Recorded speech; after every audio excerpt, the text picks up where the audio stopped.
Alright, Trial Mob, leave it to Acid Rain to do a massive drop in the Republic of Yamamoto stuff over the last, I don't know, 2-3 weeks. And then on top of that, to add more figures that are going to be a part of the lineup. And I am just super excited because so far Acid Rain has done nothing but make sure that I am a fan now and will be so in the future, because they just have some badass stuff coming out. And this late night preview just literally dropped about a half an hour ago, maybe at the time you're watching this, probably about an hour ago, and damn, it's some really cool stuff. So let's go ahead and get into it. We're seeing some named characters, some new robots, just all the goodies. So let's go ahead and get into it. So starting things off tonight, we get Nelson, one of the first named characters that we're getting basically from the drop with the armor that we've been getting from stuff like the Seth Ranger. And this is basically a rehash of the original Forseti Viking, which is really nice because I know that that was a fan favorite back in the day. So we're getting a new updated version of that with a named character by the name of Nelson. So this guy is an African American character, and what's actually kind of cool is the fact that they make it a very big part of the story here. They're going for him being basically of African descent and being racially treated poorly in I guess in Argerts due to his black skin. So that's something that's very interesting to me, that Acid Rain is choosing to kind of go in a almost political fashion, which I haven't seen before. I haven't really seen them do. So I appreciate the fact that they're pushing the envelope here. Now, this armor isn't something that's really new in the sense of all the other figures that are just like this, like the Seth Ranger and everything that came after, the Ajax Hoplite. I mean, this is basically an armor that we've seen rehashed multiple times here. There are only subtle differences. The main differences are basically going to be the paint scheme and some of the other things that it comes with, but the main difference is the fact that this is Nelson and a named character.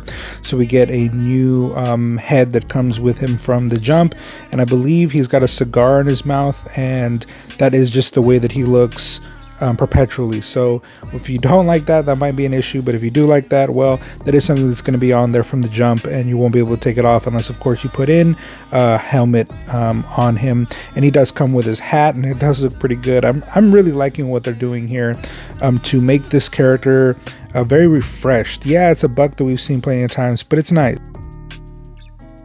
Now, what's interesting about this figure is the fact that not only does it come with the Nelson head, but it actually comes with a bunch of other heads to basically be able to make, I believe, up to 3 different figures with 3 different helmets, all from the jump. So you could buy 3 of these from the jump, which, you know, Pia Club usually does a triple pack, and you'll get the opportunity to have 3 different figures.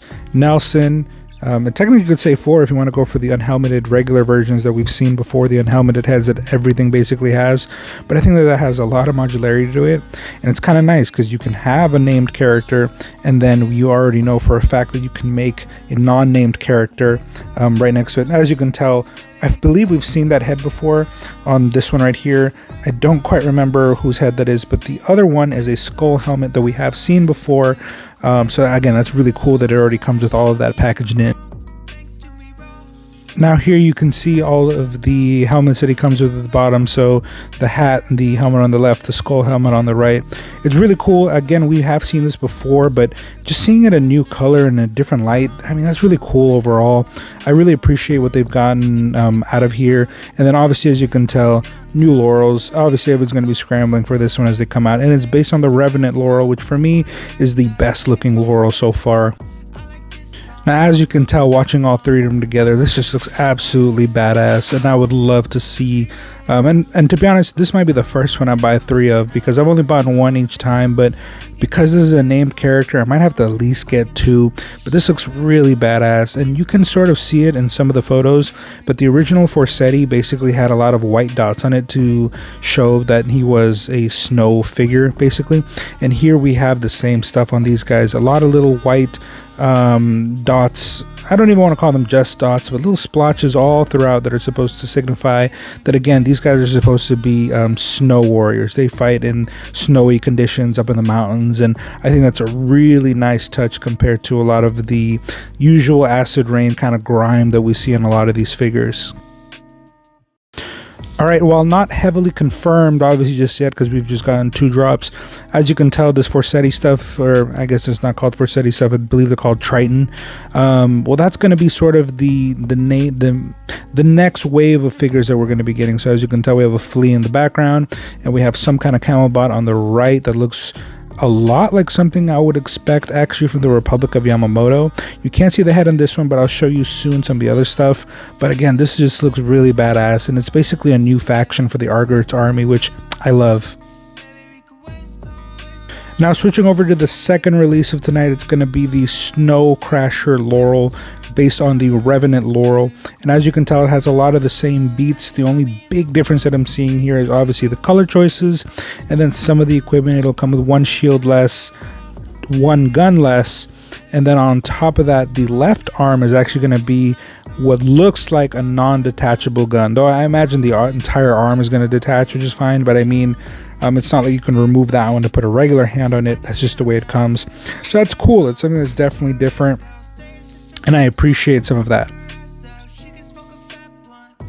Now, as you can tell in the background of this specific photo, we do get a better look at the Laurel itself, but in the background we do see that camel bot, and if you pay close attention to the actual head, the head itself does look like something from the Republic of Yamamoto. I wouldn't be surprised if there ends up being some kind of coalition here that we didn't know about, especially if you consider some of the color factions. So that is something that's nice, but again, here we get to see a good picture of the Laurel in frame, and yeah, he looks just as good as the Revenant Laurel that he's based on, and I do like that cannon gun on the left hand. That is a nice touch. It is something a little different, and I do appreciate it. Now again, here we are seeing some of the differences that we have seen before. The shield in his arm that you can put down as something that will stand on its own 2 feet, and then of course the flea in the background in the, well, I guess we're going to call them the Tritan colors. So again, this is just something that we haven't gotten yet, but I'm sure will be confirmed soon. And again, the Laurel looking great, and it's fairly limited but still really cool articulation. Now, as you can tell, the Snowcrusher Laurel is supposed to be kind of like an HQ, so it is really nice to see this this photo overall. I need a diorama. 796, hook it up, bro, because I gotta get this going.